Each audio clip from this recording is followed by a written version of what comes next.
Welcome or welcome back to my channel. My name is Cass. I ramble about things, mostly books, sometimes things. Today is part 2 of my quest to find the best fall reads and put them all in a list easily accessible to the world. Today's book that we'll be talking about is The Binding by Bridget Collins. I have a lot to say about this book, as I do with most books that I read. So, let's get into it. This review will be full of spoilers. I can't help it. It's just gonna happen. If you want to read this book, please read it before you watch this. If you don't want to read this book, or you have already, then by all means, continue watching. The book begins by following Emmett Farmer. Emmett is being sent to a binder, someone who binds memories, people's worst memories, into books so that they forget them. It's very Sunshine of a Spotless Mind, or whatever the heck that movie's called. The binder that he's being sent to lives out in a swamp. She's very mysterious, very. All of the peasant people tend to call her a witch. They think she's, they think she's very magical, very witchy. Emmett has been suffering from some kind of mysterious illness that has made it very difficult on his family, and so he believes that it's the illness, even though he's getting better, that has caused his parents to send him away. With the binder, he begins learning the binding trade. His master, Saradith, gets sick unexpectedly, and in an attempt to help her, Emmett calls on one of her correspondents. One arrives, and then the problems start. Saradith dies suspiciously, and Havel, the correspondent who showed up, kind of takes over. He takes all of Saradith's books, and then he takes Emmett on as his apprentice and brings him to the city. In the city, they deal with binding a lot differently, and they use it a lot more willy-nilly and less reverently, like they do with in the swamp with Saradith. When Emmett gets to the city, de Havel pretty much immediately sends him to one of his clients, the Darnays. While there, Emmett finds a book that has his name on it. During a scuffle that happens, he burns the book, and then he remembers what he forgot. Part 2 of the story is by far the better part of the story, and it just follows the story of what Emmett forgot, which is the story of him and a boy named Lucien falling in love. They're eventually found out by Emmett's little sister, Alta, and Alta tells on them, and Lucien gets taken back to the city, and Emmett gets coerced into having his memories taken away. Editing Cassidy here. I forgot a couple of very important things. One, Lucien's last name is Darnay. The house that Emmett goes to for his first job is Lucien's house, and it's Lucien that he has the scuffle with and ends up burning the book. 2, burning the book returns the memories to the owner. The books still exist after people have died, so I'm not really sure how that works, but if the person is still alive and the book is burned, the memories just go back to the person. And then 3, all of the binders make a very clear distinction that consent is needed in order to bind somebody's memories. And I feel like there's a lot of non-consensual binding happening in the book that contradicts that. But that's not important. The important part is just to note that it requires consent. And so Emmett being coerced into binding his memories is very important and significant. Okay, back to the regular video. Part 3 is from Lucien's point of view. Now that Emmett remembers, he's trying to get Lucien to remember as well, and When Lucien finds out that he has a book, knowing what a monster his father is, and his father is a monster, Lucien thinks the worst. Like he hates binders completely. So for him to have gone to a binder means that it must have been something absolutely terrible, and so he's very reluctant to burn the book. He just wants to know that it's safe. In the end, he and Emmett find the book, and Emmett burns it. The story as a whole is, it's fine. Is a word to use for it, I suppose. The first part and the third part are really weak. There's a lot going on in the first part that makes you think that it's going to be a totally different story. That you think it's going to be like a proper fantasy story that follows this concept of binding and, whatever mishaps and adventures come from that. But it doesn't really. Pretty much the entire concept of binding in the book just isn't really needed. Like in part 2, you have this really wonderful, sweet and tragic love story happening. And binding is like, it's not even mentioned until the last 5 pages of part 2. And then part 3 is just like, yeah, Lucien's memories being bound is like the main part of part 3's plot line, but it just seemed very pointless to have in there. It feels a whole lot like the publishers were pushing Bridget to add fantasy into this romance book that she wanted to write. So the parts that focus on the romance are so good. It's really good. I had a lot of fun reading it, and I really got into the book in the second part because that whole story,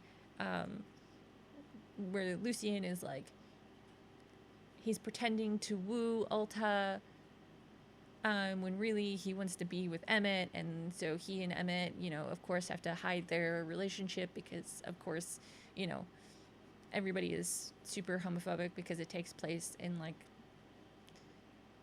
fantasy medieval times. But it's a great story. And then you go back to the part of the story that has the binding concept, and suddenly it's not a good story anymore because it's just, there was so much that could have been done with the concept of binding. There was so much that could have been explored as far as like the culture and the morality of it, and what it could mean for abusers and people who have been abused. And they could have done some like really great, very meaningful story there,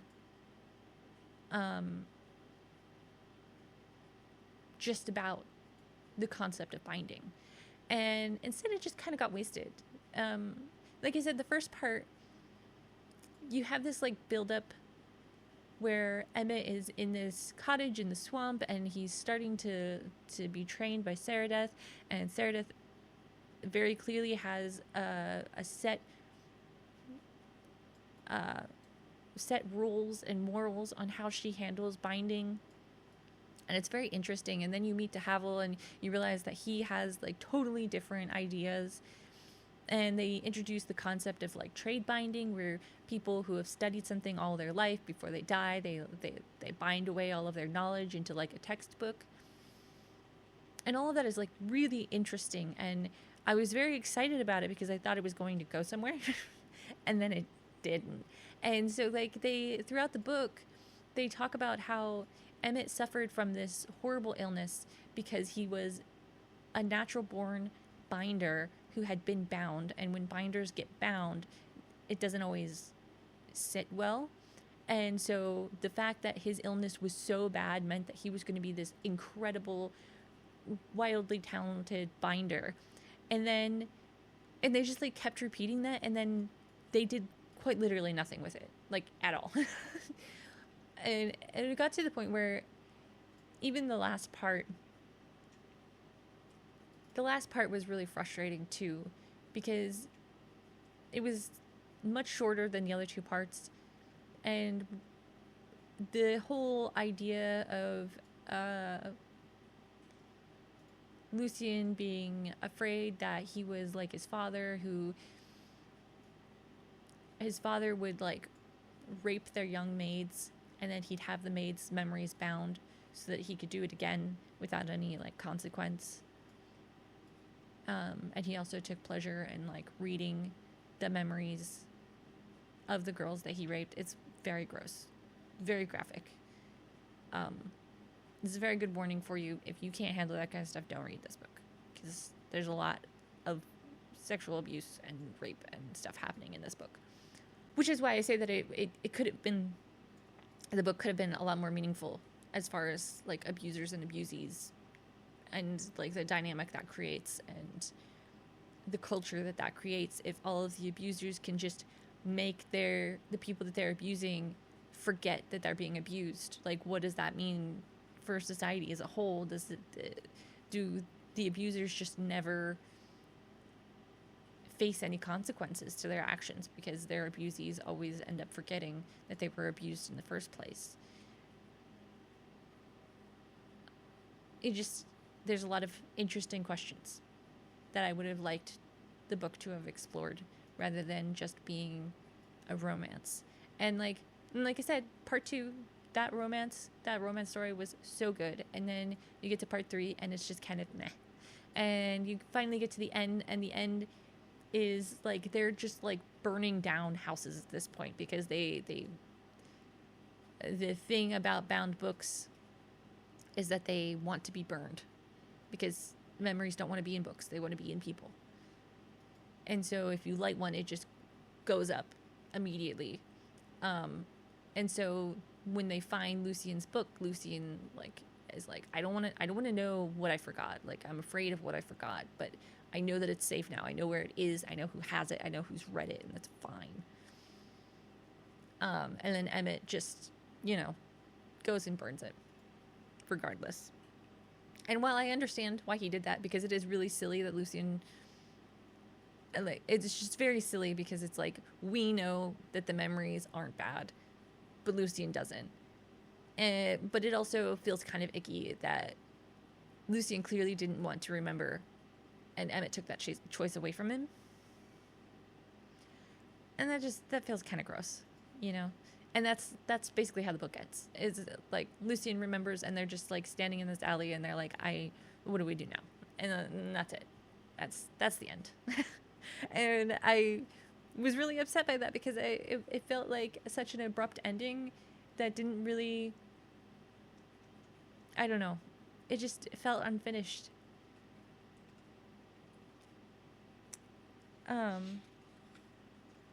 But yeah, there was so much potential in this story, and I feel like a lot of that potential was just wasted, and that's really sad. And that's kind of a big pet peeve of mine, is books that just have like really great concepts, and then those concepts get wasted on stories that didn't appreciate them. Yeah, as far as like the writing went, in the technical sense, it was really good. I was actually genuinely impressed with it. I think Bridget is like really great at setting a scene. There were so many really great descriptions, but it wasn't like overwhelming. I didn't get bored by the descriptions. I think she found a really great balance between having too much and too little. And she definitely used a theme of like coldness, both literally and figuratively, which leads into whether I think this is a fall book. And I understand why a lot of people could see it as one, but to me it didn't really feel very fall-like. It felt much more like winter, just because of that theme of coldness.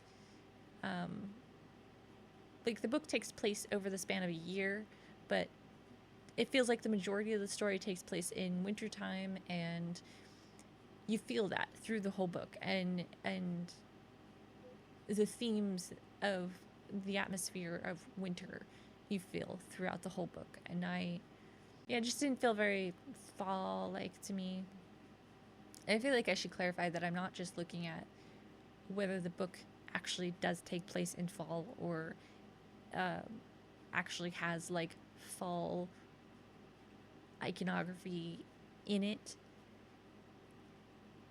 I am also looking at like the themes of the story and whether that fits with the general feelings and themes that people associate with fall. And I can definitely see how people might associate the themes of this book with fall, but I just don't. I just didn't feel it. Yeah, I think overall it was a decent read. I mean, I'm not mad that I read it. I probably wouldn't read it again, and I don't think I'd recommend it to anybody, but I'm not going to recommend it, if that makes sense. As long as the poorly utilized concept of binding of the magic feeling kind of out of place doesn't bother you, then 100% go read this book. I think it was good. It was like, it certainly had me interested and entertained. I mean, I really zipped through part 2 just because I was really loving the whole storyline there. I thought it was very fun, very, very cute, very tragic, as all love stories should be. Yeah, overall, I think it was a good book. I think I gave it like 3 or 3.5 stars on Storygraph or something like that. Just because, like I said, the lack of care given to the magic system introduced bugged me, but otherwise, it was still good. Yeah, I think this is just going to be a pretty short video. If you liked it, I hope you subscribe for more, because I will be back. The next book I am reading right now is Cackle by Rachel Harrison. Hopefully I'll get through that soon, and then I will have that review out. But until then, I'll see y'all later.